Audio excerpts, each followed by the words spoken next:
So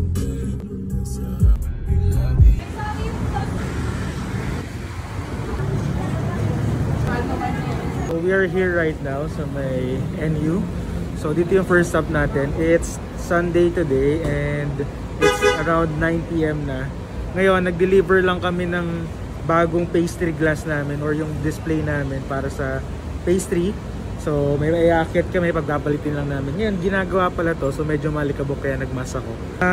Kaya pinipili namin with this time, it's around night time na kasi walang students na magpipila sa elevator. Usually kasi sobrang haba ng pila. So ngayon, ang hirap sumabay sa estudyante kapag may dala kami. Kaya ngayon, every Sunday night or Sunday afternoon, nag-deliver na kami ng mga kailangan. Nag-akit din kami ng mga cups, double wall cups kasi paubos na.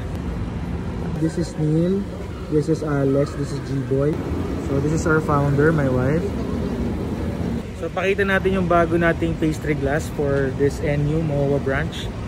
Medyo mabigat. Ito yung luma natin. Basically lalagay natin ito sa storage natin. May storage tayo dun sa HQ.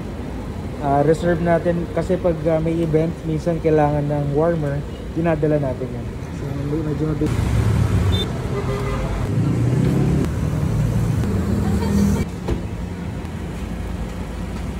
Nakabalik na sila. Pupunta na kami ng Prime PHQ. So magbababa kami ng mga cups for tomorrow or for the coming days. So yan, tahimik pagka Sunday night. Kaya masarap mag-deliver. Kasi pagka Monday, ang daming tao. Actually kahapon dami ring tao dahil sa concert ng Acer. Nandun sila Sarah G. So we are here na sa SM PHQ, SM Prime Holdings. This is in front of SMX. Actually today yung last day ng WOFEX, pero nakapagligpit na ata sila.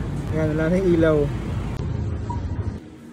So paakit na sila and doon kami sa North Wing akit kasi magpa-park pa kami ni Mrs. Pero akit din kami to check stocks and check yung status ng branch. We're here na at SM PHQ. Hintay na kami ng tatlo dun sa kiosk. Tapos na tayo ng snacks. Nakakapagod.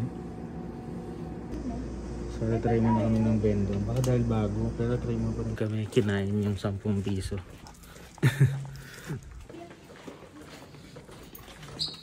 Nandito na kami. Nakikita niyo walang tao and madilim, tapos wala ding AC. Of course it's Sunday, wala talaga operation right now, pero kami we have to check kasi kung okay ba yung stocks nila or nag-double check kami ng inventory. This is really important if you have a business to check from time to time kasi minsan may mga factors na nagkakamali yung staff natin or yung team natin. Kailangan ma-double check din natin na kung tama ba. So now is the time para ma-check namin if tama ba yung mga stock in, stock out or inventory forms na sinasubmit nila sa atin from day-to-day basis. So yan na si Miss Minchin. Nasa loob na. So dito na lang tayo sa labas para hindi tayo makadagdag sa gulo doon. Kasi si Neil dagdag gulo na doon. So andyan na yung checker natin. Naku, patay.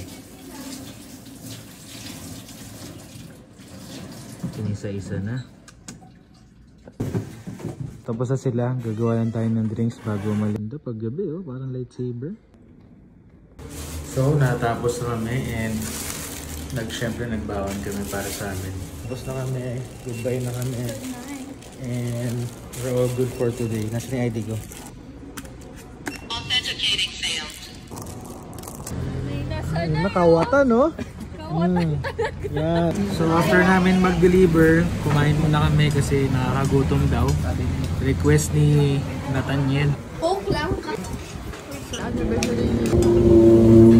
Happy anniversary Neil. So ito na yung ano niya, yung piging niya. Piging.